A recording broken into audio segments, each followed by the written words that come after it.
ကောင်းလေးစီနဲ့ထိုးထားပြရမယ်နော်စီလိုက်ပြရမယ်မလိုက်လို့မရ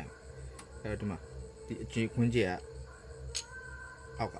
ဖြစ်တယ်တော့အောက်ကအရင်ဆုံးထည့်ရမယ်သူပြီးကလပ်ပြားတွေကမလဲခင်စီစိန်ထားတာတော့ပူကောင်းတယ်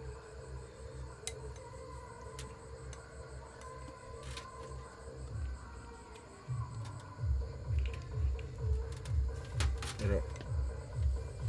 ကလပ်ပြား3ချက်မှာတရုတ်ကလပ်ပြားမှာ3ချက်ကလပ်ပြားမှာဆိုလို့ချင်း तू ကတစ်ဖက်ကရှူတာပါတယ်တစ်ဖက်ကပြောင်းအဲ့ဒါမျိုးက2ချက်ပါတယ်ကြိုက်တဲ့အချက်ကိုထည့်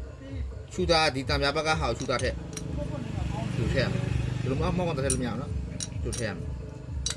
အဲ့ဒါပြီးရင်ဒီမှာအလေချက်ကတော့နှစ်ဖက်လုံးရှူတာကြီးပဲအဲ့တော့ဒီမှာထည့်မယ်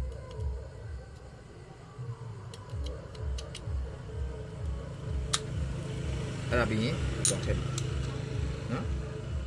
အဲ့ဒါပြီးဒီမှာ discipline လေးdiscipline တွေကအရန်မနေလို့ရှိရင်လေဘင်းကကလပ်ပြဘလောက်လဲအကုန်ဘလောက်လဲအယုံဆွဲမကောင်း discipline တွေအရန်မနေနော်ဒီကမှာ discipline ၄ခုရှိတယ်အယုံဆွဲမကောင်းဆို discipline တွေလည်းကြည့်ဖို့လိုတယ်ဘာလို့လဲဆိုတော့ तू ကကလပ်ပြကြားထဲမှာနေတယ်လေကလပ်ပြကြားထဲမှာဖြည့်ထားပြီးတဲ့ကလပ်ပြတွေကိုအဲ့တော့အယုံဆွဲမကောင်းဆိုရင်အဲ့ဒီdiscipline ၄ခုလည်းစစ်ပြရမယ်